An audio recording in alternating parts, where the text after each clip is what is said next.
Here's another in NBC's great parade of new shows.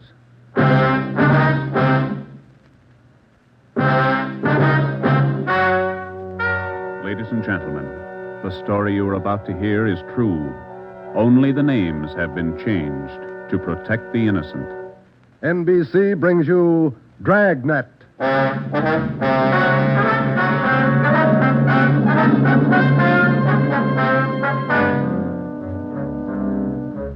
You're a detective sergeant. You're assigned to narcotics detail. For more than 2 months, doctors' offices have been burglarized, hospital pharmacies pillaged, drugstores robbed, medical supply firms ransacked, with one purpose in mind: the theft of narcotics. The criminals are expert, cunning, vicious. Your job, get them. Dragnet, the documented drama of an actual crime, investigated and solved by the men who unrelentingly stand watch on the security of your home, your family, and your life. For the next 30 minutes, transcribed in cooperation with the Los Angeles Police Department, you will travel step by step on the side of the law through an actual case from official police files. From beginning to end, from crime to punishment, Dragnet is the story of your police force in action.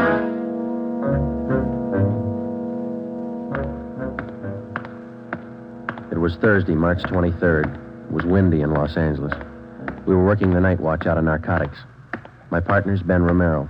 The boss is Ed Backstrand, chief of detectives. My name's Friday. I was on my way back from the record bureau, and it was 10:35 p.m. when I got to room 24. Narcotics detail. Yeah, okay. Well, we'll be right over. Thank you. Get anything, Joe? Nothing we don't know already. How about you? That was the county hospital on the phone. Doc Welch. Pretty fair lead. I told him we'd be right over. What's he got? One of our informants, Benny Trounsel. Ready? Let's go. What's with Benny? It's bad shape. Somebody worked him over. They found him in an alley off of South Main. Yeah?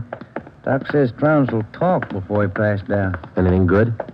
He claimed he knows who's running the new dope racket in town. Says they got him. No, let's take the stairs here, huh? Why should they bother with small fry like Benny? That's what I'm wondering. Blackmail, maybe. Benny's still on the needle? Maybe that accounts for his story. Doc says his skull is fractured. Morphine doesn't do that to you. Yeah. Benny mention any names? I don't know. Doc didn't say. Here's the garage. Come on. When did they pick up Benny? About an hour ago. He had a pocket full of bundles on him. Heroin. Trounsel's small fry. He never had that much dope on him in his life. That's what makes it interesting. Let's go.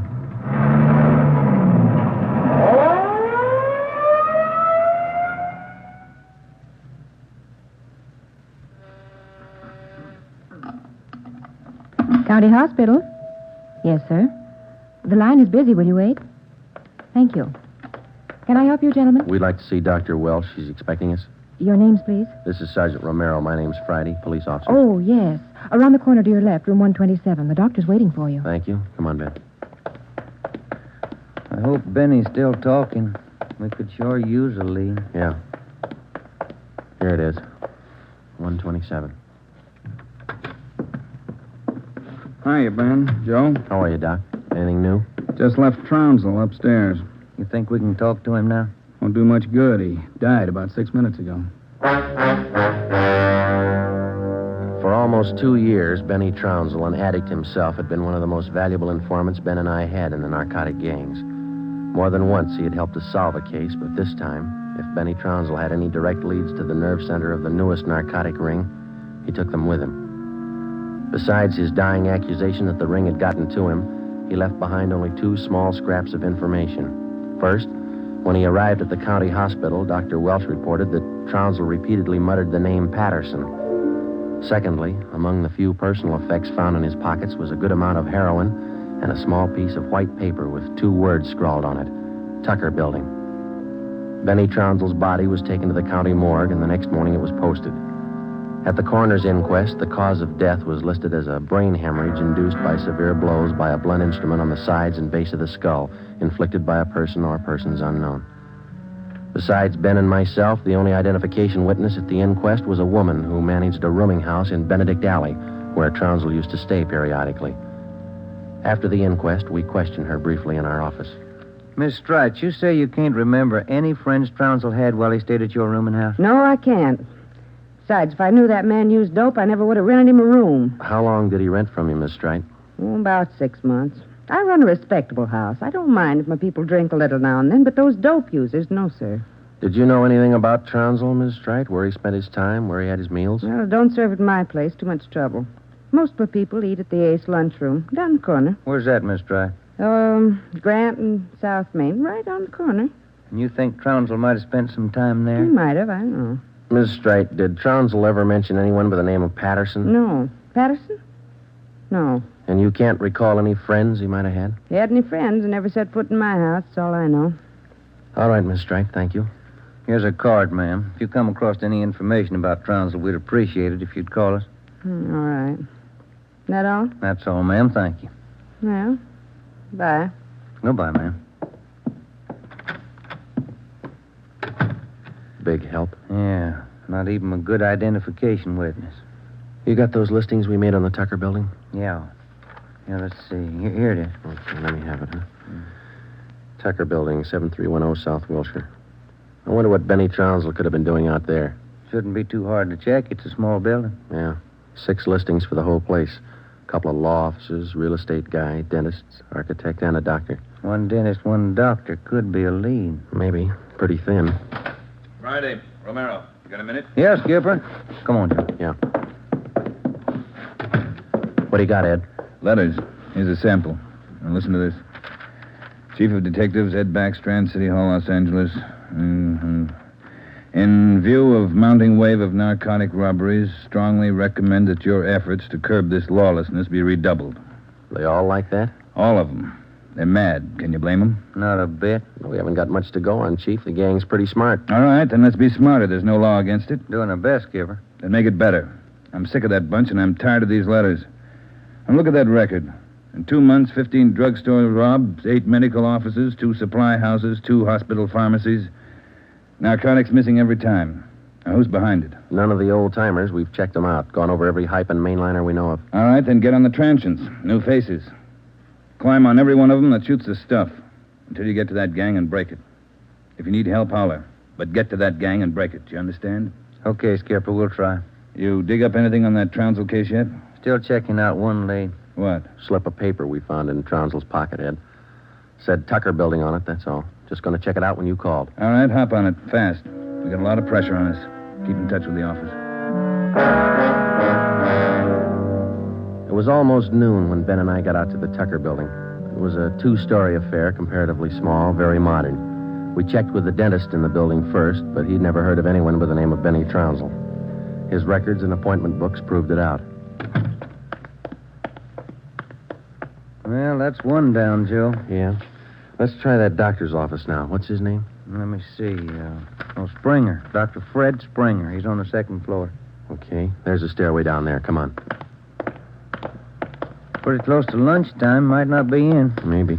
Somebody should be there. We haven't got much time to play with. Yeah. Chief sure was up in there this morning. Here's the office. Fred Springer, M.D. Good morning. May I help you, gentlemen? We'd like to see Dr. Springer, please. Do you have an appointment? No, we don't. Well, the doctor's not in at present. Would you like to make an appointment for later in the day? No, ma'am. We're police officers. This is Sergeant Friday, and I'm Sergeant Romero. How do you do? I'm Miss Turner. I'm the doctor's nurse. Then you must take care of the appointment and record books for the doctor. Yes, I do. Well, maybe you can give us the information we're looking for, Miss Turner. Did the doctor ever have a patient by the name of Trounsel? Benny Trounsel? Trounsel? Mm-hmm. No, I don't think so.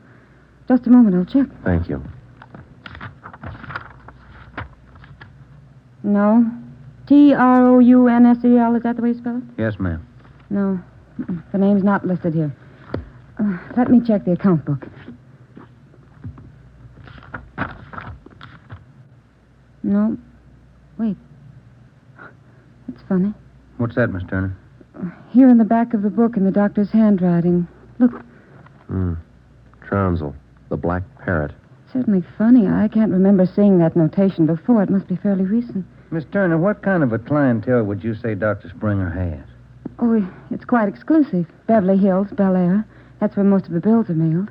Can you recall seeing Trounsel in the office here, Miss Turner? Small man, thin, walked with a kind of a limp, not very well dressed. No, I don't think so. Doesn't sound like any of our patients. Would you show us the doctor's prescription lists for the last 2 months? We'd like to check them. Well, I'm afraid I can't. Dr. Springer keeps them in the safe. He's the only one who has the combination. How long you been with Dr. Springer? About 10 months. Ever since he started his practice out here. Where was he before that? Philadelphia. I don't understand all these questions. Is anything the matter? Just a routine check, Miss Turner. When do you expect the doctor back? About 4 this afternoon. He's out making home calls. All right. Here's our card. Would you ask him to call us as soon as he comes in? I'll do that. Thank you, Miss Turner. Bye. Goodbye. Bye. Oh, say, Miss Turner, there's one more question. Yes? Does Dr. Springer have a patient by the name of Patterson? Oh, yes. One of the doctor's first patients, John Patterson. He lives out on East Beverly Drive. When we left Dr. Springer's office, we called R&I. There was no make on John Patterson. Ben and I drove over to see him just on a hunch. It didn't pay off right then, but it showed a little promise. When the maid came to the door of the Swank apartment, she told us Patterson was out for the day. We asked her about Patterson's occupation. She didn't know. We asked her about his friends, his business acquaintances. She could remember only 2 people visiting the apartment. One of them was Dr. Springer, apparently a constant visitor. The other, a tall, dark man who spoke bad English. We asked the maid how long she had worked for Patterson. She said ever since he moved to Los Angeles, about 6 months before.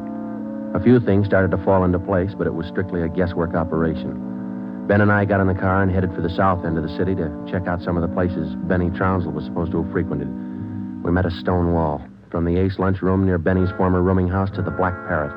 No one was willing to talk. Threats didn't work, and neither did promises. Ben and I gave up for the moment and headed back to the office.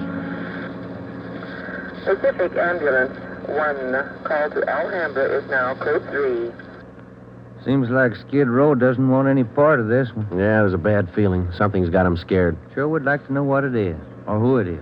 Yeah, I'd like to know the Control 1 answer to to Unit that, too. 80K. Control 1 to Unit 80K. Us, Joe. Get it, will you? I got it. 80K to Control 1. 80K to Control 1. Go ahead.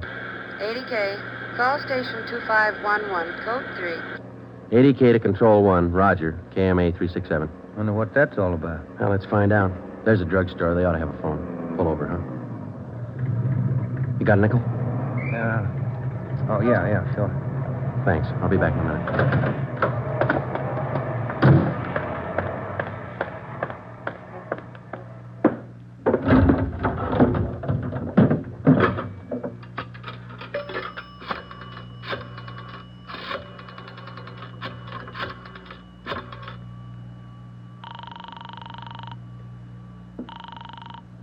City Hall.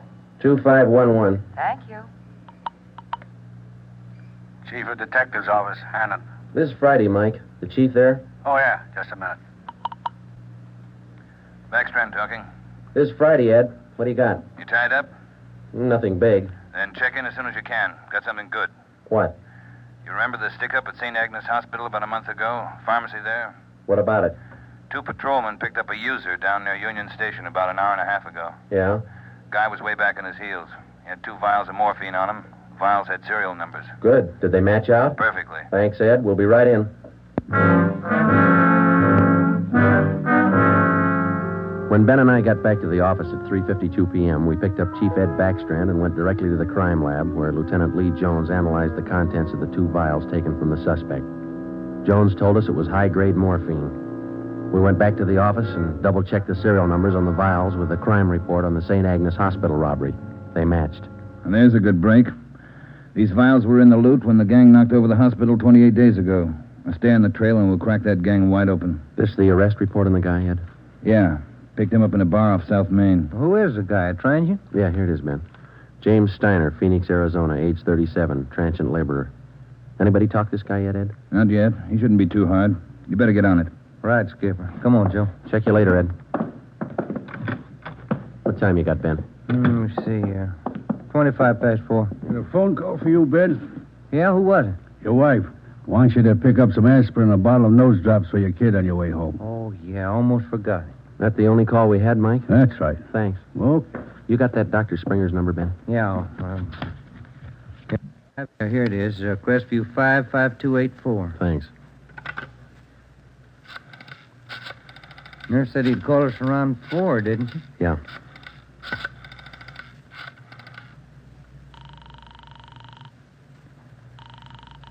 Dr. Springer's office? This is Sergeant Friday down at the police department. Dr. Springer there? Well, no, he isn't, Sergeant. He called in about 20 minutes ago, and I gave him your message. He said he'd call you. All right, Miss Turner. When he comes in, tell him to call us. Impress on him it's urgent. All right, Sergeant, I'll do that. Goodbye. Goodbye. No luck? I don't know. Just a hunch. He may be ducking us. Who are you calling now? State Medical Board. Maybe they can check us out on Dr. Springer. I put the call through to the State Medical Board and asked for a check on Dr. Fred Springer. They said they'd call back within the hour. In the meantime, we had James Steiner brought to one of the interrogation rooms for questioning. It was all talk. Oh, look, it's like I told the sergeant when they booked me. I don't know anything about this hospital job. Sit down, Steiner. Oh, all right, thanks. How long you been in the city, Steiner? L.A.? Oh, about a month. I came from Phoenix, looking for work. Things are pretty slow in Phoenix. Where'd you get the morphine? Huh? I said, where'd you get the morphine? The stuff? Oh, I bought it. Just for a pop now and then. I just play around with it. Just for kicks. Who'd you buy the vials from? Who? I don't know. A guy in a bar gave me a price. Which bar was that? Which bar? The Black Parrot. I'm not hooked. I just play around with it just for kicks. What did the guy look like, Steiner? What did he look like? I don't know. Tall, I guess. Would you remember him if you saw him again? Remember? Sure. I talked to him a couple of nights at the bar. Was he on the stuff? Was he a hype? Hype? Yeah, maybe. Tall fella, dark. You shooting the stuff? Shooting the stuff? No, I'm no mainliner. I never took in the veins in my life. I told you I'd do it just for kicks, just to pop now and then. Take off your shirt. Let's see your arms. Huh? My arms? Come on, take it off. Well, Who are you kidding, Steiner? Your arm looks like a pincushion. I told you just once in a while, just for the kicks. I'm not hooked on it. They found 2 vials of stolen morphine on you, Steiner. You can go 2 ways, hard or easy. Hard or easy? I told you I ain't done nothing. I bought the stuff. I use a cap or a bindle once in a while for kicks, but I'm not hooked. I bought the stuff, I tell you. Who was he, Steiner? Who sold it to you? Who? I told you I met him in a bar, the Black Parrot. Who was he? He was tall, dark. He gave me a good price. Come on, let's have it, Steiner. His name. I'm feeling sick. You got something for me? I'm sick. All right. Mike. Yeah, Joe. Get some milk. A couple of quarts right away. Okay, Joe. You ready to tell us, Steiner? Who was he? I'm sick. I'm sick. We're getting some milk for you now. Come on, you better talk. Max. That's all he said. Name was Max. He gave me a good price. I only take a pop now and then just for kicks. You think you could point him out for us? Yeah. Maybe. I'm sick. I'm sick. Narcotics, Romero. Hello. This is Dr. Springer calling. You wanted to talk to me. Yes, we did, Doctor, and we've got a few questions we'd like to ask you. Oh, hold on just a minute, will you? It's Dr. Springer, Joe. All right, tell him we got to see him tonight. We'll call him back later. Dr. Springer? Yes? Sorry, Doctor. We'll have to see you later on tonight. You be at home? Well, I have an appointment this evening. Would you mind telling me what this is all about? Sure, Doctor. It's about a man named Benny Trounsel. Oh. I see. And if you don't mind, we'd like to check over your prescription list with you. Yes. I'll cancel my appointment. You can contact me here at home. 1538 South Road. I'll be here all night. All right, Doctor. Thank you. We'll see you later, then. Yes. Goodbye. Goodbye. What'd he say? All right? Yeah, it's all right. I'll buy that hunch of yours now, Joe. Dr. Springer, he knows who killed Benny Trounsel. I bet he knows why. When Mike Hannon came back with the milk, we fed it to Steiner, and then we put him back in his cell. We put in another call to John Patterson out on East Beverly Drive, but there was no answer. We left word with Hannon where we were going, and then Ben and I headed out for Dr. Springer's home. It was 7:35 when we pulled up into the driveway at 1538 South Road, a low, rambling, ranch-type home. We got out of the car and made our way down the path to the front door. A gray Persian cat followed us. The door was half open. We knocked, but there was no answer. Through the window, we could see the living room was dimly lighted. We went in. We found Dr. Springer sitting in a large carved mahogany chair in the dining room. The room was hung with draperies. He was slumped forward, face down on the dining table. There was a bullet hole in his right temple. On the floor near his right hand was a .32 automatic pistol. In the center of the dining table was a piece of white paper. Looks like he beat us. Yeah. Any names on that confession? One says he killed Trounsel. No, wait a minute. It says, John Patterson. He forced me to this. What? I don't know. What's it look like to you? Here's another one. Norberg. That's all it says. And then he signed his name, Dr. Fred Springer. Ben, come over here. Look at these. Hypodermic needle. It works. Is this morphine? White powder. Could be. Then he was on it himself. Looks like it. We'll find out when they post him. I'll get it. Yeah.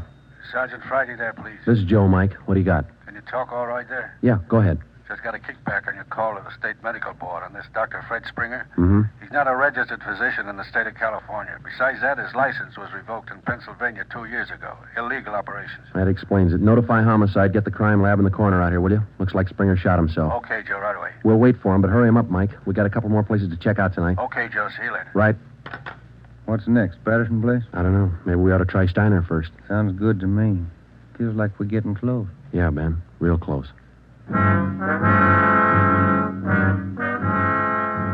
12 minutes later, homicide and the crime lab men checked in at the Springer house, and Ben and I checked out. We went back to the office and found Ed Backstrand waiting for us. We told him our story, and he sent 2 men out to keep an eye on the Patterson place. 2 other men went to work to try and track down the other name in Springer's confession note, Norberg. Ben and I went up to the county jail and picked up Steiner. The 3 of us started out to look for the man who sold Steiner the 2 vials of morphine stolen from the hospital pharmacy a month before. The man's name was Max. He was tall and dark. That was all we knew. The rest of it was up to Steiner. 2 other men from the detail, Davis and Emerson, came along with us to take care of Steiner if anything went wrong. Our first stop was the Black Parrot Tavern. Davis parked the car in an alley down the street. Steiner, Ben, and I got out and walked the rest of the way. You understand what you're supposed to do, Steiner? Me? Yeah. I go in first and sit at the bar. You 2 will follow me. I sit at the bar, and if I see Max, I give you the sign. That's okay, huh? That's right. And you don't try to break for it. Break for it? Me? I told you, I'm squaring with you guys. All right, Steiner. Go ahead. Let's hope it works, Joe. Yeah. There he goes inside. Come on. Now, look, try to grab one of the booths along the wall if you can, huh? Right. Here we are.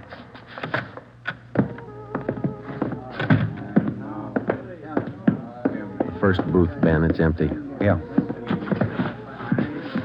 Fellas left to order at the bar. Waitress got a night off. Make it a couple of beers, will you? Couple of beers? Okay. Joe. Joe, look at Steiner. Yeah, he's signaling. Must mean the guy putting on his coat over there. No, hold it, Ben. Wait till he gets past us.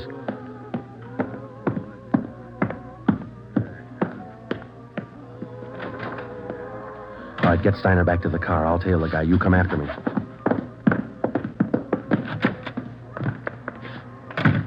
I didn't know how right Steiner was or how much we could trust him. All I knew was that the man I was following was tall and he was in a hurry. I followed him 3/4 of a block before he turned in at a motel. He went to a cottage at the rear of the lot, let himself in, and closed the door quickly behind him. A minute later, Ben and the others pulled up in the car. Got him staked out, Joe. Steiner says that was Max. Let's make sure. Come on. Which one's he in? The one down at the end here. Now be careful. You too. All right, here we are. Wait a minute right there.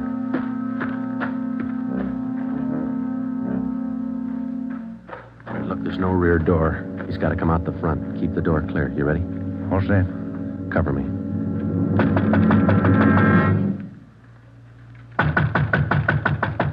Open up in there. Who is it? Police officers, open up. Just a minute. All right, Ben, give it back to him. Don't shoot, we'll come out. All right, throw your guns out first, then come out with your hands behind your head and make it fast. Watch it, Ben, he's making a break. All right, mister. That's far enough. Get out of my way. Get out of Get him, Ben. That's good, Ben. You all right? He didn't mean it, Copper. He didn't mean it. He didn't know what he was doing. Well, that must be a good excuse, lady. A lot of people use it. Come on, Ben. Let's take him in.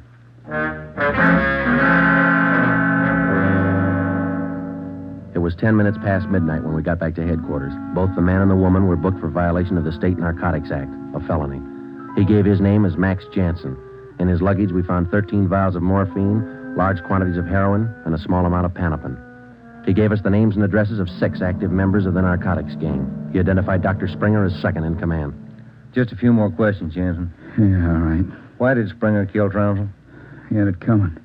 Trounsel knew the score, and he was blackmailing them, bleeding them white. Why didn't the gang take care of him?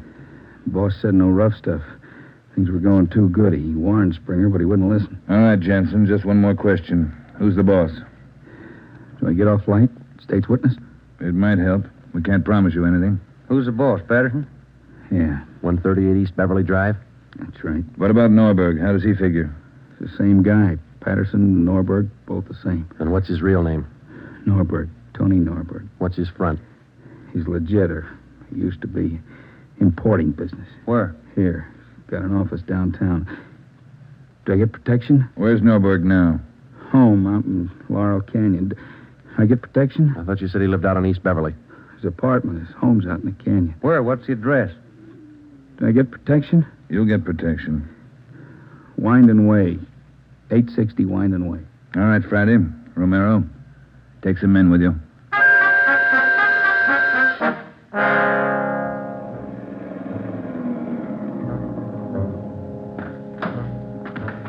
All right, Davis, cover the back of the house. Levine, you cover the front. Come on, Ben.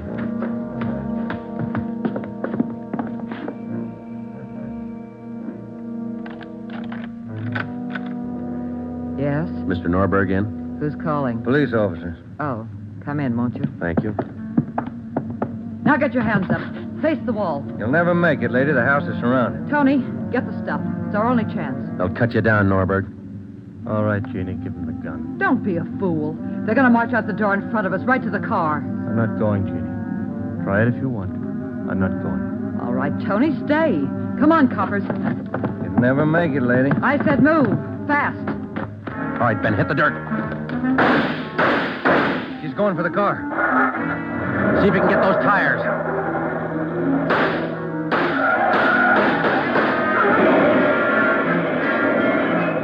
Come on.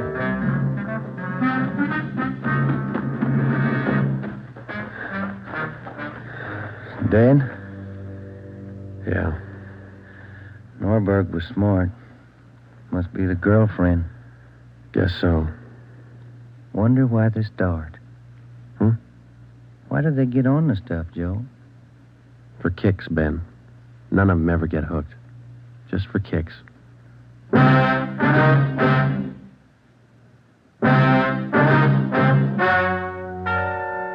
story you have just heard is true. Only the names were changed to protect the innocent.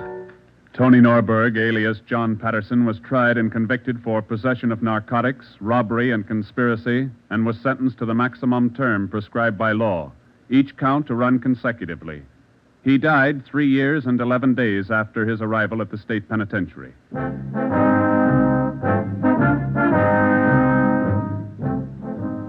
You have just heard the 9th in a new series of authentic cases transcribed from official files.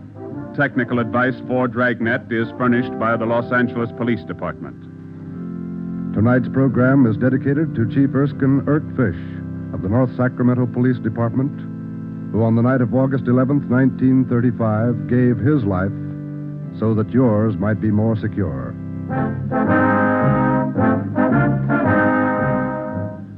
Dragnet came to you from Los Angeles. This is NBC, the national broadcasting company.